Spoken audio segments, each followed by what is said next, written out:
This is my first attempt to describe the OIDC flow. So we've got time on a sequence diagram. You have time going down that way. And then we have, I guess, the source of the data. Let's say service X, and then let's say Google over here as the OIDC provider, the authentication provider. And so, I don't know, it goes something like this. This HTTP request that's sent to the to X, service X, let's call it.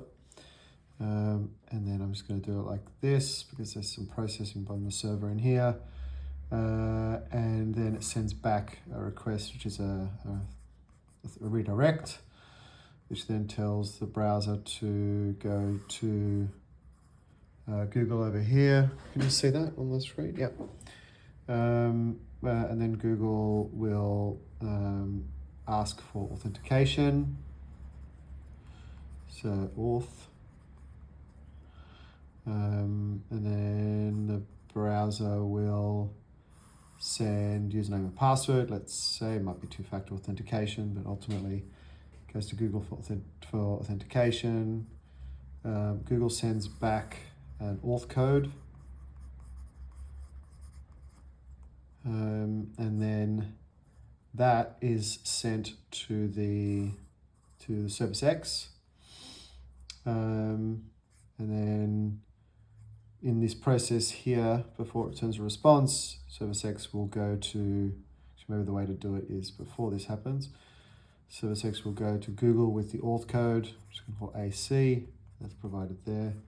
See Google, that's Google's token endpoint, I believe. And then Google, if it's valid, will send back an ID token and an access token. And then service X will send back a session cookie, which, provided that's all valid, which will tell the user, that they should include that cookie in every subsequent request, and so every subsequent request will contain it and it will allow them access. Now there's a few things here. There is a scope, which I believe scope happens here. So when the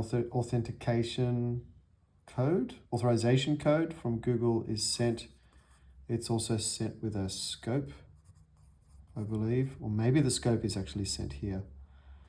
I think that scope is included in the redirection, and the scope tells the auth provider what can be done, or what it's requesting, what is X is requesting to do on behalf of the user. So let's try that and see if there's any corrections that have to be made.